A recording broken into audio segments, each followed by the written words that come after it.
Kali ni aku nak buat unboxing dan sedikit review untuk Wanbo T2 Max. Sebenarnya dah lama rancang nak beli projector Full HD ni, tetapi tak ada yang dalam bajet. Jadi bila dapat tahu ada projector Full HD dari Xiaomi yang kena pula dengan bajet, aku pun belilah T2 Max ni. T2 Max ni aku beli dari Shopee masa tengah sales, jadi dapat harga bawah RM500 selepas ditolak coins dan voucher. Pembungkusan memang terbaik dan sampai dalam masa 2 hari saja. Wanbo ni diletakkan dalam kotak putih yang sangat minimize.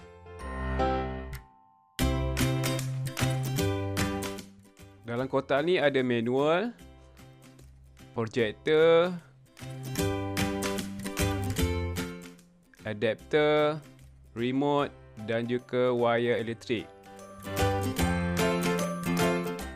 Remote yang dibekalkan mempunyai butang yang biasa terdapat di remote Android yang lain. Hanya sedikit butang untuk kawalan dan tiada voice command. Remote ini menggunakan bateri AAA dan tidak dibekalkan sekali. Adapter ni dapat mengeluarkan output 19V bersamaan dengan 3A. Ketika menggunakan adapter ni, suhunya sangat panas. Wanbo T2 Max ni memang tersangat compact, kecil saja. Tetapi ruang kanta atau cermin di depan agak besar dibandingkan dengan projektor biasa. Di kedua belah sisi projektor ini ada lubang speaker dan di bahagian belakang ada sambungan untuk adapter, USB, HDMI dan 3.5mm audio jack. Dan di bahagian bawah ini ada lubang untuk tripod.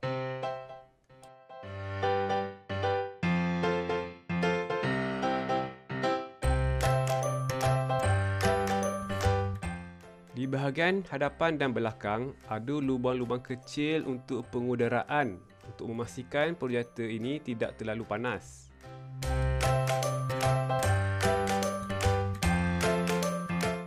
Di sini aku buat perbandingan saiz dengan speaker yang aku ada. Dengan saiz 11cm untuk lebar, 14cm untuk tinggi dan 15cm untuk kedalaman, saiz Wanbo T2 Max ini memang sangat compact. Ini antara muka untuk Wanbo T2 Max dengan sistem operasi Android 6. Sistem ini telah disiap pasang dengan App Store, tetapi aplikasi yang ada sedikit terhad.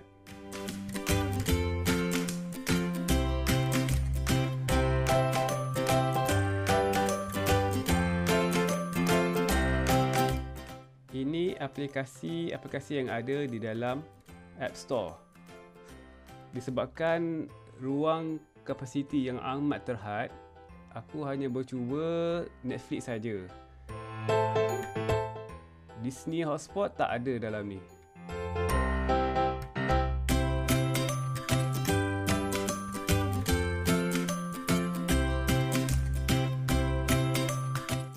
Ini bahagian setting yang ada. Ada Wi-Fi, Bluetooth dan setting-setting yang lain. Dan fungsi flip ni untuk kawal skrin sekiranya projektor diletakkan di belakang skrin atau diletakkan di siling, iaitu dalam keadaan terbalik. Masa awal-awal beli, aku tercari di mana keystone correction disebabkan versi antara muka yang aku dapat ini tak sama dengan yang ada di YouTube. Rupa-rupanya settingnya boleh didapati di zoom setting.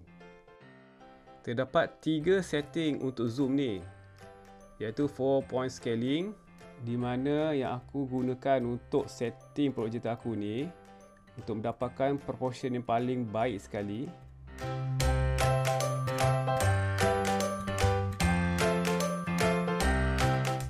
Infinitely scaling, di mana aku boleh besarkan atau kecilkan skrin ni.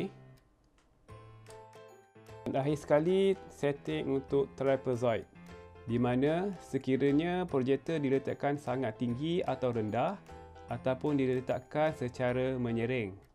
3 setting ini tidak boleh digunakan secara serentak kerana setiap kali menggunakan setting yang berlainan, setting yang sebelum ni akan di reset.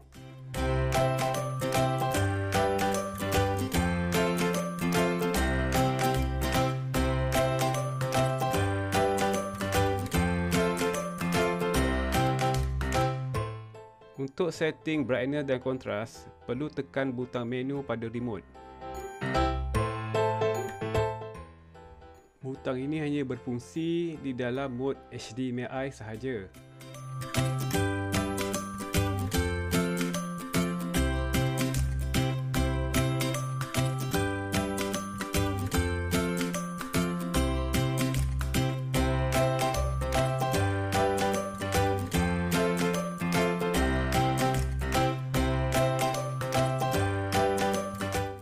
Untuk mode Android, butang menu ini perlu ditekan selama 2 saat.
Sekarang untuk screen test. Video ini aku mainkan di PC dengan sambungan HDMI.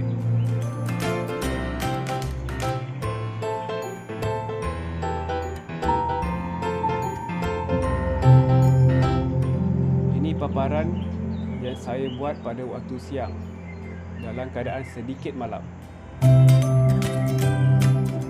Di sebelah kanan ini diambil dalam keadaan lampu dibuka.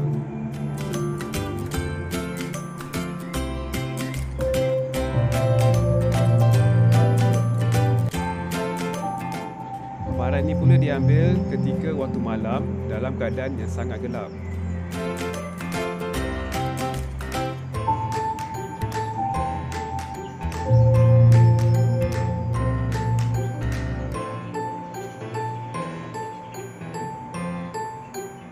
Ini pula perbezaan diambil antara waktu malam dan juga waktu siang.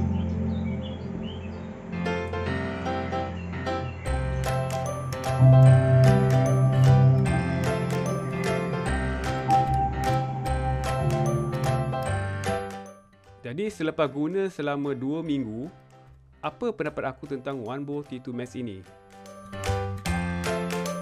Sebenarnya ini adalah projektor Full HD pertama yang aku guna. Sebelum ni hanya guna projektor SVGA dan XVGA saja. Jadi pendapat aku ni hanya terguna pakai untuk projektor OneBo ini sahaja. Dari segi kekurangan OneBo T2 Max, yang aku rasa agak masalah sikit adalah adapter yang sangat panas. Tak tahulah ini normal atau tidak, tetapi bagi aku adapter mampu agak panas ketika beroperasi. Yang keduanya, RAM yang sangat rendah.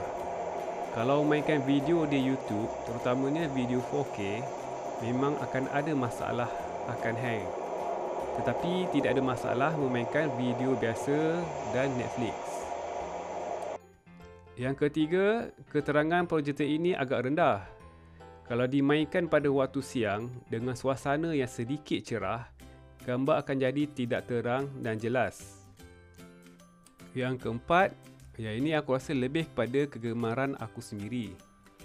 OneBo T2 Max ini hanya ada satu butang fokus saja. Kemungkinan ada yang suka begini, tapi untuk pengguna biasa projektor, untuk mengubah setting seperti keystone dan brightness agak melecehkan tanpa butang setting di badan T2 Max ini. Kelima, cermin yang tidak ada penutup. Cermin kaca ini besar tetapi tidak ada penutup. Kadang-kadang memang boleh terpegang kaca ini sehingga meninggalkan kesan. Jadi kalau ada penutup lebih baik.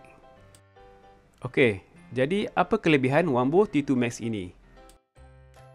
T2 Max ini support sehingga 4K walaupun skrin yang dipancarkan terhad kepada 1080p sahaja. Namun, ini memang sudah cukup baik sekiranya projektor ini disambung ke PC atau laptop. Resolusi yang tinggi membolehkan lebih banyak maklumat dipaparkan. Speakernya juga kuat. Sudah berapa kali aku terkejut ketika nak on projektor ini dengan bunyi notification yang sangat kuat. Dalam suasana yang sedikit gelap, gambar memang cantik dan jelas. Kalau pancarkan ke dinding putih pun sudah nampak jelas. Saiz yang compact memang menjimatkan ruang. Para ini aku buat sendiri. Kecil saja para yang dibuat, tak makan ruang pun. Jadi, pada pendapat akulah, jika Wambo T2 Max ini dilihat sebagai sebuah projektor semata-mata, disebabkan nilai ANC yang rendah, prestasi Wambo ini kurang pada keadaan suasana yang sedikit cerah. Tetapi dengan harga di bawah RM600, aku rasa Wambo T2 Max ini adalah yang terbaik sebagai satu alat home theater yang lengkap dengan speaker yang kuat, aplikasi yang tersedia ada dan saiz yang compact.